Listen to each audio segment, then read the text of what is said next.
Beatbox Battle.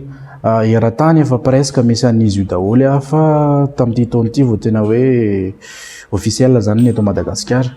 De fifaninanana moa zany le hoe battle mazava ho azy.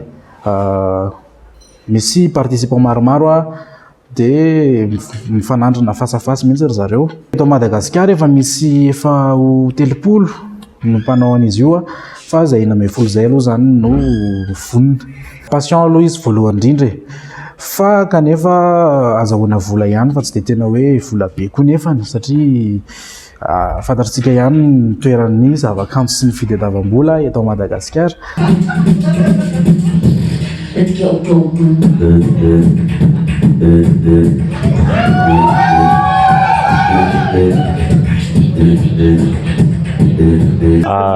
Telo taona angamba zay, telo taona mahery kely de juste anare le zala ohatra hoe dobe zao anisany de zay de mare hoe minay kosa zany de manao nanao to le resaka muzika zany tena za tia muzika fa tsy mahay mihira de mahay beatbox de zay. Telo taona zay nanao beatbox de natiny tiavako le beatbox manao an'le hoe feo aniny feo tsy mahazatra feo mahafinaritra ohatra hoe manao batterie zany fa vava le izy le vava zany ohatra hoe mahavita feo be de be isan-karazany ohatra hoe tsy apoizipozina zany le izy nefa hoe vava zany mahavita an'le izy fa tsy mila instrument tsy mila inina vava de ny corde vocale no mikoa de zay ihany.